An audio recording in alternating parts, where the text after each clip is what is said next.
paradoxically, this moment of crisis is also one of great opportunity. And you know, I've been here quite often. You mean to this table? At this table. And excessive optimism is not my distinguishing trait. No, it's not. But so there is excessive optimism now? No, I don't think there's excessive optimism. Okay, well, moderate optimism. I think that when the new administration assesses the position in which it finds itself, it will see huge crises and terrible problems. But it can, I could see that it sees a glimmer in which it could construct an international system out of it. If you look back to the end of the Second World War, many people now think that the period between 1945 and 1950 was in many ways the most creative period of, or one of the most creative periods of American foreign policy. But it started with chaos and fear of Russian invasion of Europe and governments that were very weak and people who were very So the United Nations came out of that, the Marshall Plan came out of that. That's right, and NATO came out of that, and later the Truman Doctrine came out of that later. Right. There is opportunity in the crisis because, yes. Repeat it for me, because? I think because when you look at the medium-term interests and the long-term interests of the key players, India, China, Russia, America, Europe, they really are importantly parallel. That we should not look at this current situation from a posture of being paralyzed by the symptoms of crisis. Fair enough. Within the crisis there is opportunity. But when you talk about a new structure, I'm not sure you've used the term new world order. I mean, what is it? Is it simply a world order that's defined by new interest and new mutuality of interest? Well, that's certainly how you have to start. And I know the view that you start by converting the whole world to our political philosophy. I don't think that can be done in one or two terms of an administration. That's a historic process that has its own rhythm. Has it suffered a setback, A, because of Iraq, and B, because of the economic crisis?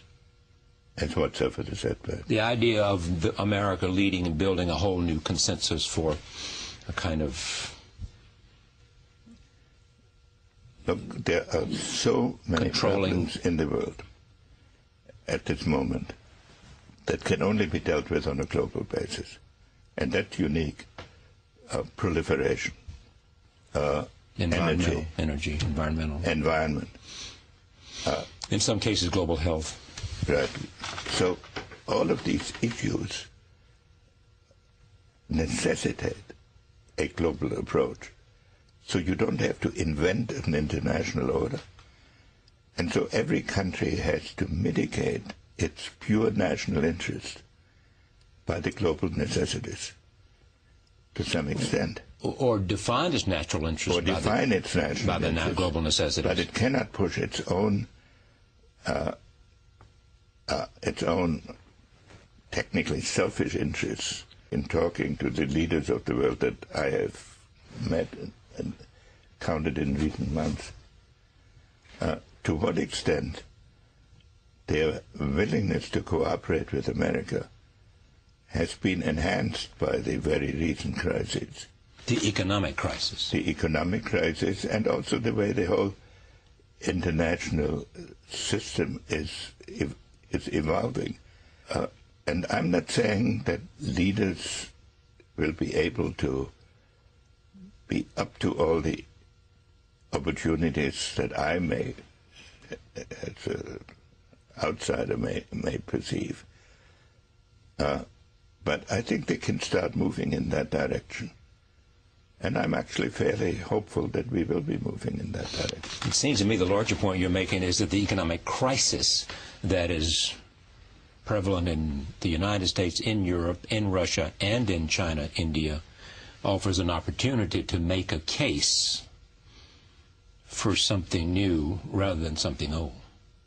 Yes, funnily enough, even the jihadist crisis is teaching everybody, it's bringing home to everybody that international affairs cannot be conducted entirely by drawing borders and then defining international politics by who crosses what borders with organized military force. This has now been reinforced by the fact that the financial crisis, which totally unexpectedly has spread around the world, limits the resources that each country has for a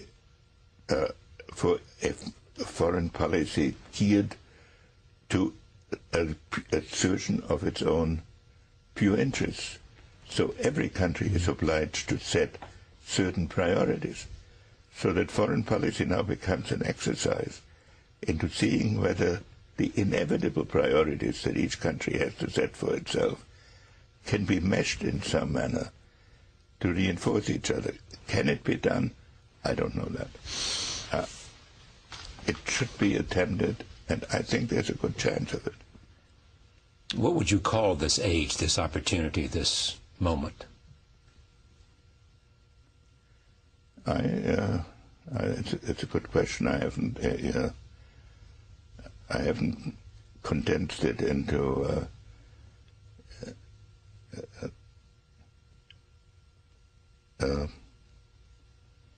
maybe the age of compatible interests. Pretty good. Thank you. Good to see you again. Great pleasure to be here. Henry Kissinger, back from Russia. Many questions about Russia we didn't get to, the relative power of Medvedev and Putin and all of that in terms of Russia and its internal questions as well. But this evening, a look at how the world might be.